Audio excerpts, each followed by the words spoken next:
எங்களை சுற்றி நடக்கிற விஷயங்களை நாங்கள் பார்க்குற கண்ணோட்டம், அந்த பெர்செப்ஷன் எங்களோட மென்டல் ஹெல்த்தில், எங்களோட மன நிம்மதியில் பெரிய ஒரு இம்பேக்ட் பண்ணுது. சில விஷயங்களை நாங்கள் ஜென்ரலைஸ், பொதுமைப்படுத்தி யோசிக்கணும். சில விஷயங்களை நாங்கள் பர்சனலைஸ் பண்ணி யோசிக்கணும், எங்களுக்கு நடக்கிறதாக மட்டும் யோசிக்கணும். ஒரு நல்ல உதாரணம் தான், இந்த கொரோனா பரவின டைமில் நாங்கள் எல்லாருமே எப்படி யோசிச்சோம்னு சொன்னால், தனக்கு மட்டும்தான் நோய் வருது, தனக்கு மட்டும்தான் காய்ச்சல் வருது, தான் கஷ்டப்படுறேன்னு சொல்லி யோசிச்சுக்கணும். ஆனால் அந்த டைமில் நிறைய பேர் இதால் பாதிக்கப்பட்டிருந்தாங்க இல்லையா? ஆனால் அந்த இடத்துல நாங்கள் எங்களுக்கு மட்டும்தான் அந்த பிரச்சனைன்னு யோசிச்சதால நிறைய மன உளைச்சலுக்கு ஆளாகும். இது மாதிரி எங்களுக்கு வரக்கூடிய ஒர்க் ஸ்ட்ரெஸ், வேலையால் எங்களுக்கு வேலைப்பழுக்கள் கூடன்னு சொல்லி எனக்கு மட்டும்தான் நடக்குதுன்னு நாங்கள் யோசிச்சுட்டு இருக்கோம்.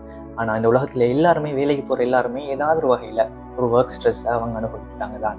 இப்போ பொதுமையாக இது எல்லாருக்கும் நடக்கிற விஷயம் எனக்கு மட்டும் இல்லைன்னு நாங்கள் யோசிக்கும் போது எங்களுக்கு ஒரு அமைதி ஒன்று கிடைக்கும். அடுத்ததாக சில விஷயங்களை நாங்கள் எங்களுக்குன்னு பர்சனலைஸ் பண்ண பழகணும். ரைட், எனக்கு நடந்த ஒரு சம்பவம் எல்லா இடத்துலையும் அப்படித்தான் நடக்கும்னு நாங்கள் நினைக்கக்கூடாது. எக்ஸாம்பிளுக்கு, எங்களுக்கு ரொம்பவே மனசுக்கு பிடிச்ச ஒருத்தர் எங்களை ஏமாத்திருக்கலாம், ஒரு லவ் பண்ண ஒருத்தர் விட்டு போகலாம். இப்படி போனால் இந்த ஆம்பளைங்களை இப்படித்தான், இந்த பெண்களை இப்படித்தான்னு சொல்லி நாங்கள் ஒரு ஜென்ரலைஸ் பண்ணி எல்லாருமே இப்படித்தான் ஒரு மனநிலைக்குள்ள வரது. அது எங்களுக்கு நடந்த சம்பவம், எல்லாரும் இப்படி இருக்க மாட்டாங்க என்று சொல்ற விஷயத்தை நாங்கள் உணரணும். அது மாதிரி எங்களோட தனிப்பட்ட சாதனைகளை நாங்கள் அது எங்களுக்கானதாக ஏற்றுக்கொள்ள பழகணும்.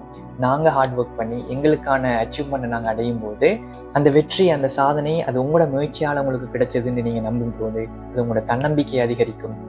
இது மாதிரி எந்த இடத்துல ஜென்ரலைஸ் பண்ணணும், எந்த இடத்துல நாங்கள் பர்சனலைஸ் பண்ணணுங்கிற தெளிவு எங்களுக்கு இருந்தால் இந்த வாழ்க்கையில் நாங்கள் ஒரு பெரிய ஒரு மாற்றத்தை பார்ப்போம்.